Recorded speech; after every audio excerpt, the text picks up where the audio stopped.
Paulus gevange geneem. Ons lees Handelinge 21 vers 27 tot 36. Paulus help 4 manne om 'n Nasareërgelofte af te lê. Hy betaal vir hulle offer tydens die reinigingshandeling wat 7 dae duur. Dis Pinksterfees. En daar's Jode van reg oor die wêreld in Jerusalem om saam te kom feesvier.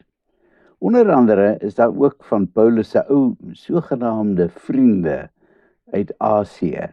Die manne wat hom destyds tydens sy sendingreise so baie gas gegee het.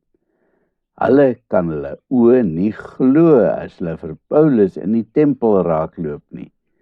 Die manne kry amper 'n hartaanval van pure skok. Dan was dit tog Paulus wat een van die manne saam met 'n Griek hier in Jerusalem gesien het. Hy een kerel. Ja, en hy het hom sekerlik in die tempel ingevat. En al die kennisgewings is hier baie duidelik, selfs in Grieks en Latyns aangebring, dat slegs Jode die tempel mag binnekom, kerm 'n ander Jood. Paulus het wel saam met Trofimus, 'n Griek, deur die stad gestap, maar hy is deeglik bewus daarvan dat dit groot sonde sou wees om 'n heiden in die tempel in te neem. Hulle mag nie verder as die voorhof gaan nie. Dus maak hy seker dat die manne saam met hom daar wegbly. Paulus is dus totaal onskuldig aan die dinge wat hierdie Jode hom nou toedig. Die ontstoke Jode roep hulle volksgenote nader en dan neem hulle sommer aan dat Paulus die tempel verontreinig het met heidene. Hulle hardloop en gryp vir Paulus en sleep hom hardhandig uit die tempel uit. Baie gou is daar 'n klomp nuuskieriges wat wil weet wat aan die gang is. Binne sekondes weet almal dat Paulus 'n baie ernstige misdaad gepleeg het. En in 'n japtrap is daar 'n oproer. Die nuus versprei soos 'n veldbrand. En in 'n ommesientjie is die hele stad daar. Inderhaas sluit die priesters die tempeldeure om te voorkom dat die tempel verder ontreinig word deur 'n moord ook. Terwyl hulle vir Paulus wegsleep, slaan hulle hom pimpel en pers.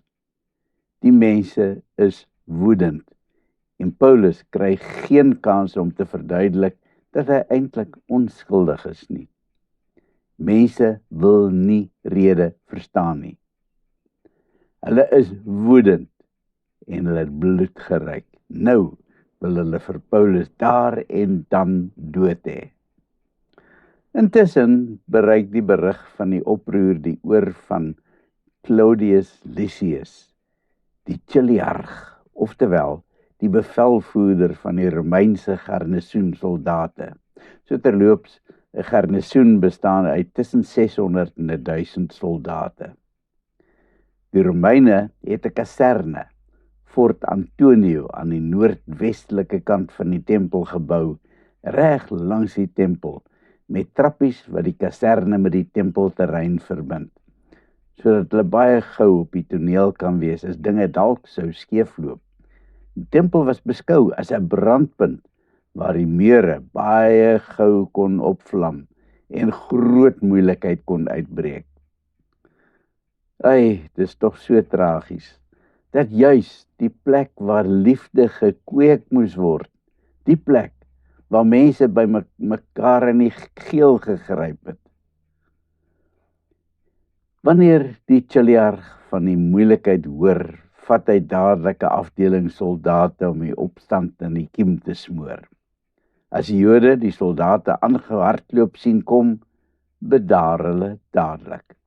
Die soldate neem vir Paulus in hegtenis en boei hom met 2 kettinge. Claudius probeer uitvind wat hierdie arme drommel dan gedoen het en die mense so kwaad is vir hom. Maar die skare rumoer en skreeu so hard dat die kommandant niks kan hoor nie. Vat hom kaserne toe, beveel hy sy soldate, en hulle begelei Paulus na Fort Antonia. Die skare is egter so kwaad vir Paulus, dat die soldate genoodsaak is om vir Paulus na die kaserne te dra, terwyl die skare woedend skreeu, weg met hom, weg met hom! Nou het die uitsprake van Agabus en ander gelowiges dat Paulus in Jerusalem vervolg sou word, waar geword. Maar Paulus kram nie vir een oomblik weg hiervan nie. Hy is bereid om die pad eindtyd te loop, al gebeur wat ook al. Paulus se prediking was nie maar net lippetaal en mooi woordjies nie. Hy het gedoen presies wat hy gepreek het. Hierdie was die taal van sy hande en sy voete, inderdaad, van sy hele lewe. Ek en jy moet bidend sorg dat ons lewe ook, soos die van Paulus, wys dat ons nie van vervolging sal wegskram nie. Vervolging is vandag gewoonlik baie meer subtiel as in Paulus se tyd. Dis dikwels 'n sielkundige aanval wat poog om ons af te kraak. Dikwels kom dit ook in die vorm van leuns wat doelbewus versprei word. Wees bedag daarop en staan op vir die Here ten spyte van die aanvalle. Net voordat hulle hom die kaserne indra, draai Paulus na die bevelvoerder en vra in suiwer Grieks vir hom: mag ek u iets vra? Claudius steek in sy spore vas, geskok dat iemand uit die geweste hom aanspreek in sy eie taal. Ken jy dan Grieks, wil hy weet. Nou is hy totaal oorbluf. Hierdie man is beslis nie 'n Jood nie, en nog minder is hy 'n Egiptenaar. Dan is jy nie die Egiptenaar wat in opstand gekom het nie? Kom ons bid. Here, gee my asseblief die krag om staande te kan bly en altyd op te staan vir U tydens vervolging. Amen.